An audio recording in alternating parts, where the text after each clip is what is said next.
Olá, bom dia. Hoje nós vamos falar sobre um assunto muito delicado, o tráfico de pessoas.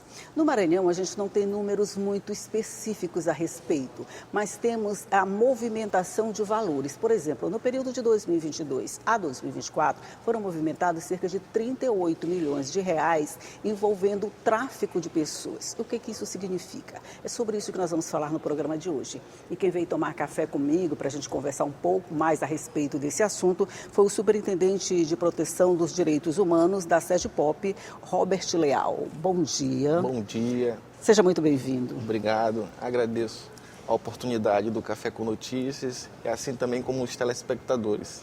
Ok. Eu comecei dizendo que a gente não tem números assim, vamos dizer, definidos de tráfico de pessoas no Maranhão. Mas isso não significa que a gente não tenha o tráfico de pessoas, não é isso? Exatamente. Baseado nessas informações que o governo do estado tem se empenhado em fazer um trabalho de tanto mobilizar como conscientizar a sociedade e levando também informações. Dentro desse trabalho desenvolvido, nesse período do dia 31 de julho, a gente tem desenvolvido um trabalho de panfletagem, trabalho de comunicação, tem feito um trabalho nos pontos focais nesse tipo de crime, que são aeroportos, rodoviárias, assim como nas estradas na BR, e também feito uma movimentação na zona rural da nossa ilha. Entendi. Está sendo feito aqui, mais ou menos, na capital, né? Quando a gente fala em tráfico de pessoas, pretendente, a gente está falando exatamente de quê? Porque quando a gente fala nisso, a gente pensa só na utilização para atividades sexuais, vamos dizer. Sim. Mas tem outras formas de tráfico, né? Tem. Além desse grande impacto também nesse tipo de crime para fins sexuais, também tem exploração para fim de trabalho análogo à escravidão. Isso. No nosso Maranhão também tem um quantitativo muito grande de Nesse trabalhadores. Caso temos, né? De trabalhadores resgatados, né, em outros estados ou até aqui mesmo. A partir disso, o governo do estado tem feito um trabalho tanto de combate e prevenção, como também feito um acompanhamento em toda a fase inicial, que é a fiscalização, assim como a realocação desses trabalhadores, desses resgatados, no ambiente de trabalho novamente. Ah, ótimo. Eles são resgatados, mas eles também têm alguma forma de serem recolocados no mercado legal, vamos dizer assim, né? Exatamente. A gente pode dizer que o Maranhão, o que a gente tem mais é esse, né? O serviço escravo, não é escravo, análogo à escravidão, né? A gente é um dos estados que mais fornece esse tipo de mão de obra, né? Exatamente. O nosso estado, infelizmente, ainda está com esse número muito alto de trabalhadores resgatados em condição análoga à escravidão, e baseado nisso, dentro do governo do estado existe um setor específico que trata só com trabalho análogo à escravidão, né? Com isso, a gente atua em conjunto com o Ministério Público do Trabalho, que faz esse papel de fiscalização. Após isso, a gente faz o acolhimento dentro da própria SEGPOP, tem um setor específico de acolhimento às pessoas, às vítimas que foram violados seus direitos. Isso. Após isso, a gente manda para a Secretaria de Assistência Social. Com isso também outro fluxo que segue vai para a Secretaria de Trabalho, para poder capacitar e a gente entender se aquele trabalhador tem interesse em buscar uma qualificação específica. E a partir disso, dentro do governo do estado, a gente desenvolve esse trabalho e o último passo nisso é realocar ela, como já pontuado no cenário de trabalho. E não só isso, faz todo o acompanhamento dela para que ela não se inclua novamente nesse cenário de tráfico de pessoas para fins análogos. Porque é muito interessante isso que você falou, porque assim, a gente imagina que essas pessoas, elas são levadas a esse trabalho por promessas mirabolantes, Exato. Isso a gente já sabe. Mas também pela baixa qualificação, por conta disso não consegue uma vaga no mercado de trabalho e acabam aceitando qualquer proposta que aparece, né? Vai ganhar dinheiro? Então tá, eu quero. Eles não sabem o que vão encontrar pela frente. Na hora que vocês oferecem essa qualificação dentro da secretaria, depois desse resgate dentro da secretaria, eles aceitam, quer dizer, esse pessoal está se qualificando para entrar no mercado de trabalho numa vaga mais interessante? Sim.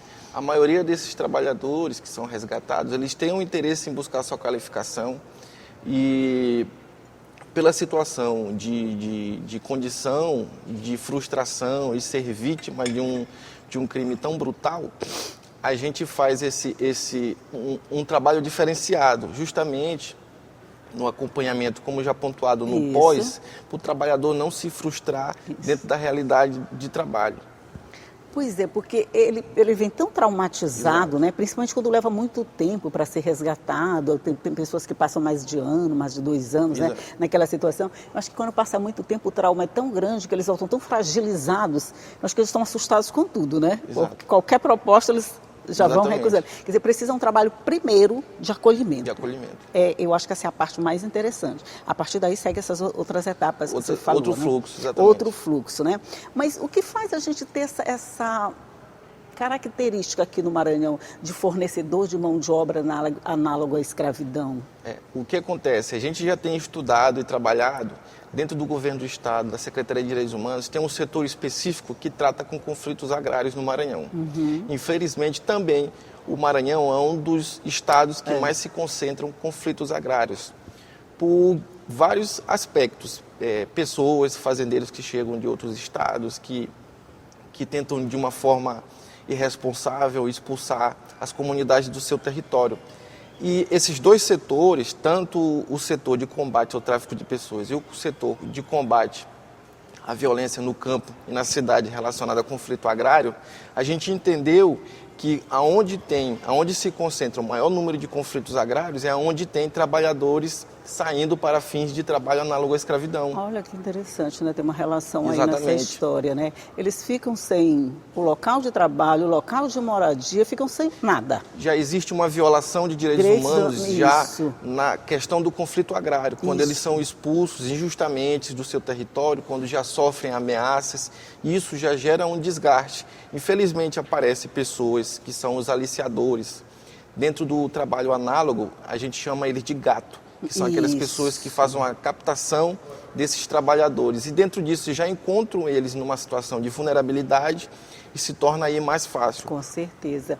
Eles sabem exatamente onde atacar, vamos dizer. Eles buscam as pessoas mais fragilizadas que estão numa necessidade muito urgente, vamos dizer. Exatamente. Se você acabou de perder sua terra, seu ponto de trabalho, a sua família está desamparada, você aceita qualquer coisa que te aparece. Principalmente porque vem embalada bem bonitinha, uma embalagem bem bonita, vendido de forma bem legal. Aí quando chega lá não é nada daquilo, né?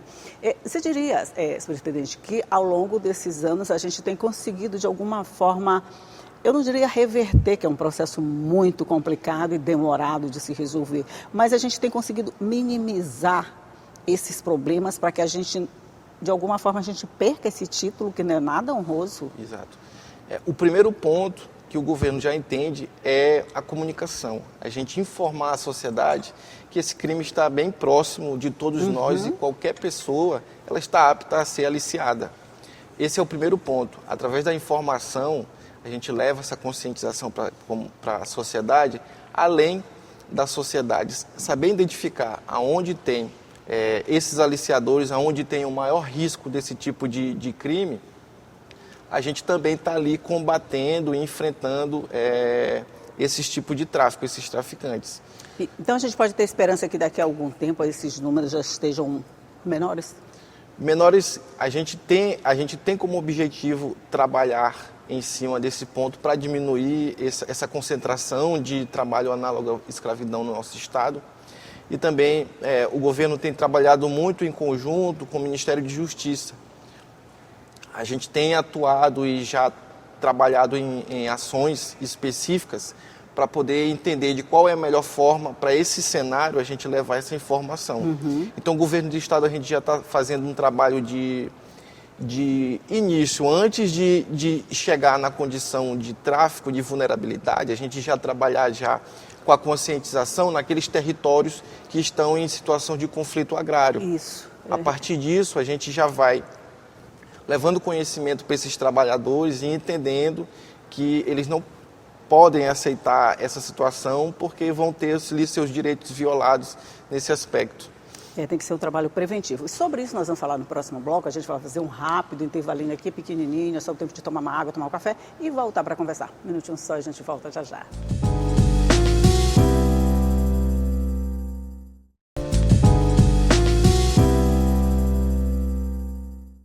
Já estamos de volta falando aqui sobre a violação de direitos humanos, o tráfico de pessoas para serviços análogos à escravidão e outros tipos de serviços que a gente toma conhecimento. E eu estou conversando aqui com o superintendente da Proteção dos Direitos Humanos da SEDPOP, o Robert Leal, e a gente estava conversando exatamente sobre a vulnerabilidade do trabalhador na hora em que ele é aliciado.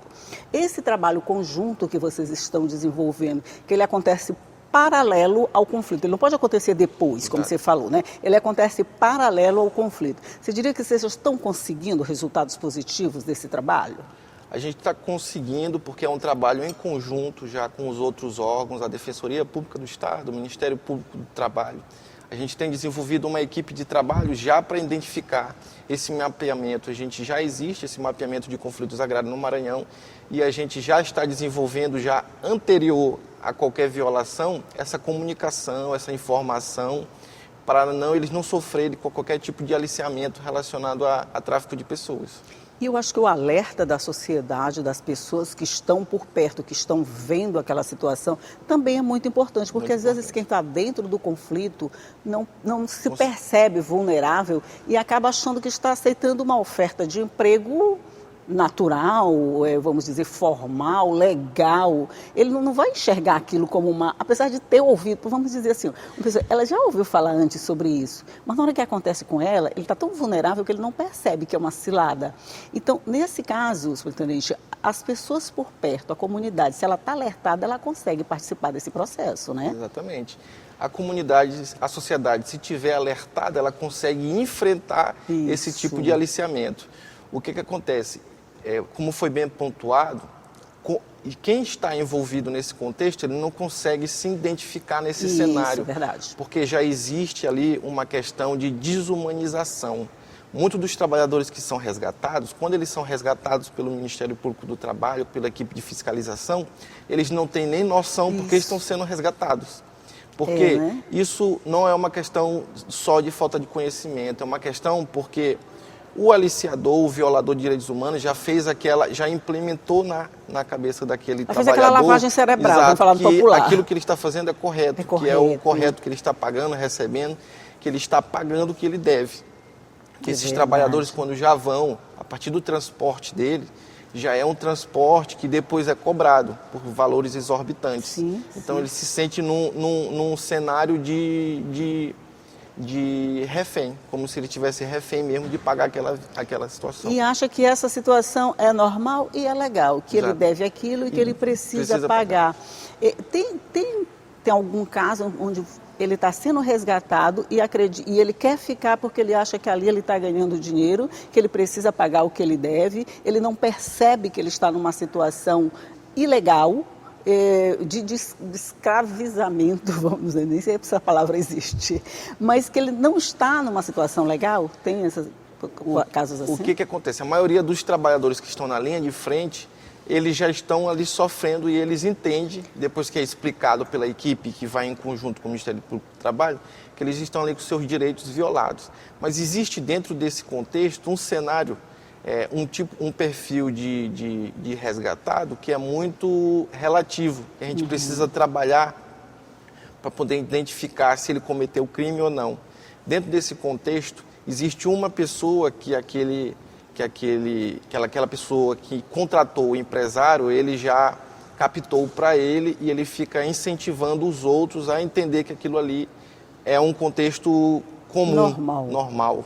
Então, quando a equipe de fiscalização vai até esse trabalhador, que já está mais com o grupo, né, que está violando direitos, ele entende que ele quer camuflar aquilo, ele entende que está numa situação diferente daqueles que estão lá, mas é vítima de qualquer forma.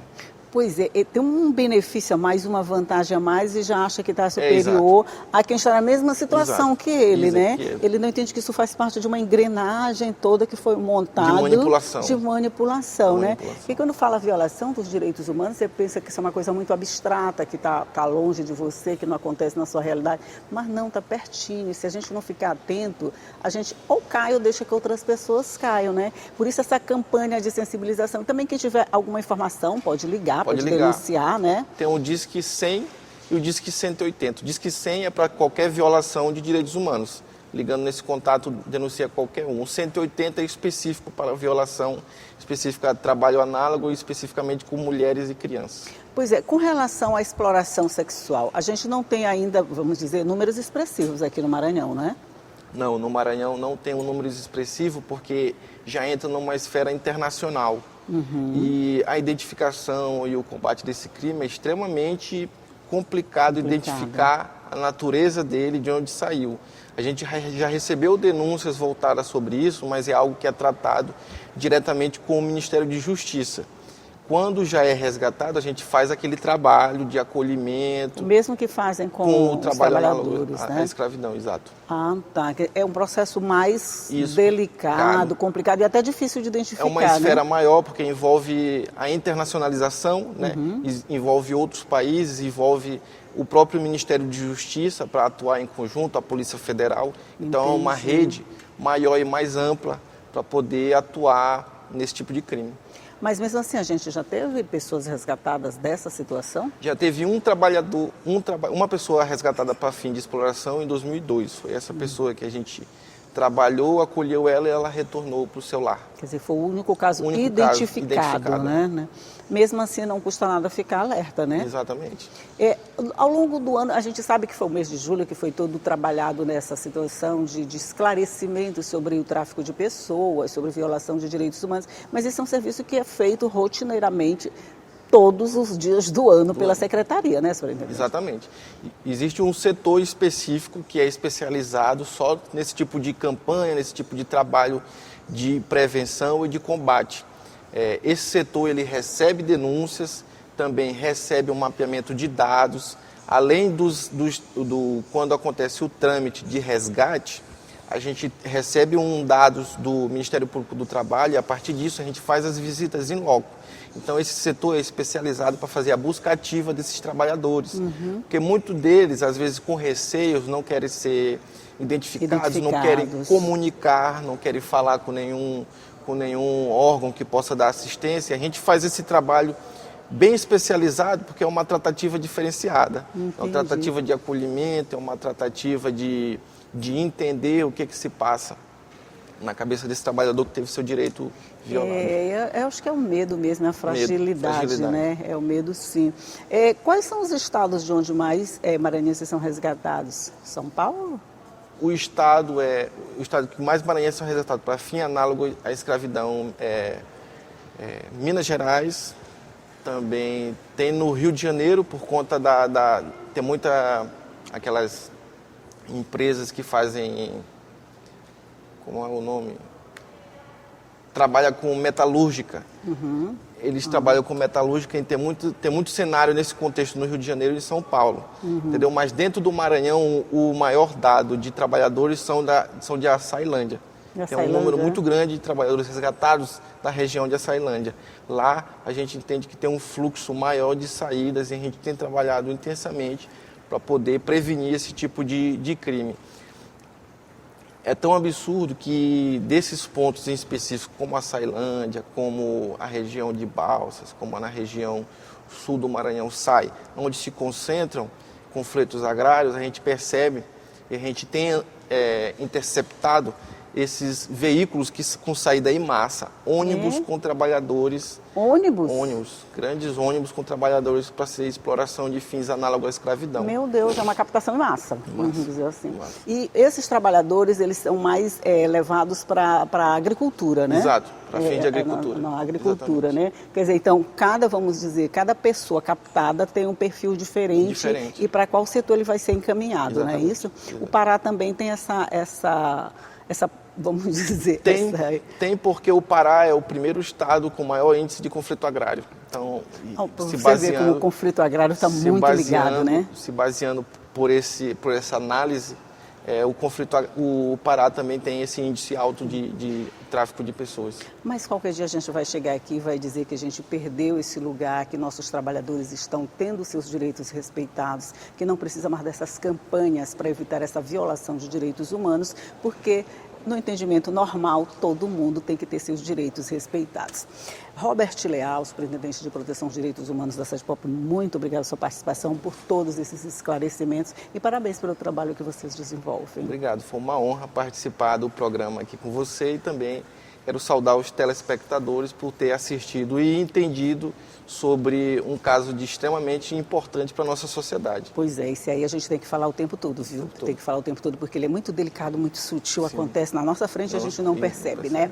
Mas bom dia para você e bom dia para você também, que ficou sabendo mais a respeito da violação de direitos humanos e que agora já pode, quem sabe, ajudar alguém que está nessa situação de vulnerabilidade e pode ser captado para essas situações extremamente graves de violação. Bom dia para você, tchau e até a próxima.